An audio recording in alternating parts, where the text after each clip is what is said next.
ಸೂರೆ Ali ಇಮ್ರಾನಿನ ಆಯತ್ number 14-17 Kannada ಅನುವಾದವನ್ನು ನಾನು ಓದುತ್ತಿದ್ದೇನೆ. ದಯವಿಟ್ಟು ತಾವುಗಳು ಬೇರೆಯವರಿಗೆ ಇದೆಲ್ಲ ಕೂಡ ಶೇರು ಮಾಡಲು ತಿಳಿಸಲಾಗಿದೆ. ಜನರಿಗೆ ಇಂದ್ರಿಯಾಭಿಲಾಷೆಗಳಾದ ಸ್ತ್ರೀಯರು, ಮಕ್ಕಳು, ಚಿನ್ನ, ಬೆಳ್ಳಿ, ರಾಶಿ, ಆಯ್ದ ಕುದುರೆಗಳು, ಜಾನುವಾರುಗಳು ಮತ್ತು ಕೃಷಿ ಭೂಮಿ ಇವುಗಳನ್ನು ಅತ್ಯಾಕರ್ಷಕವಾಗಿ ಮಾಡಲಾಗಿದೆ. ಆದರೆ ಇವೆಲ್ಲ ಇಹಲೋಕದ ಕೆಲವೇ ದಿನಗಳ ಜೀವನ ಸಾಧನಗಳಾಗಿವೆ.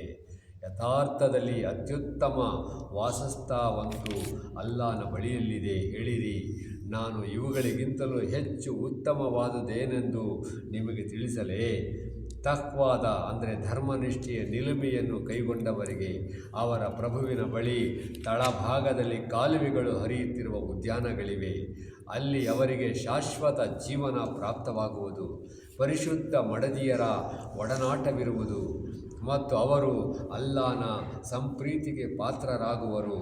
ಅಲ್ಲಾಹ್ ತನ್ನ ದಾಸರ ರೀತಿ ನೀತಿಗಳನ್ನು ಸೂಕ್ಷ್ಮವಾಗಿ ಅವಲೋಕಿಸುತ್ತಾನೆ. ಓ ನಮ್ಮ ಪ್ರಭು, ನಾವು ವಿಶ್ವಾಸವಿರಿಸಿದೆವು, ನಮ್ಮ ಅಪರಾಧಗಳನ್ನು ಕ್ಷಮಿಸು ಮತ್ತು ನಮ್ಮನ್ನು ನರಕಾಗ್ನಿಯಿಂದ ರಕ್ಷಿಸು ಎಂದು ಹೇಳುವರು. ಇವರು ಸಹನೆಯುಳ್ಳವರು, ಸತ್ಯಸಂಧರು, ವಿಧೇಯರು, ಉದಾರಿಗಳು ಆಗಿರುತ್ತಾರೆ ಮತ್ತು ರಾತ್ರಿಯ ಕೊನೆಯ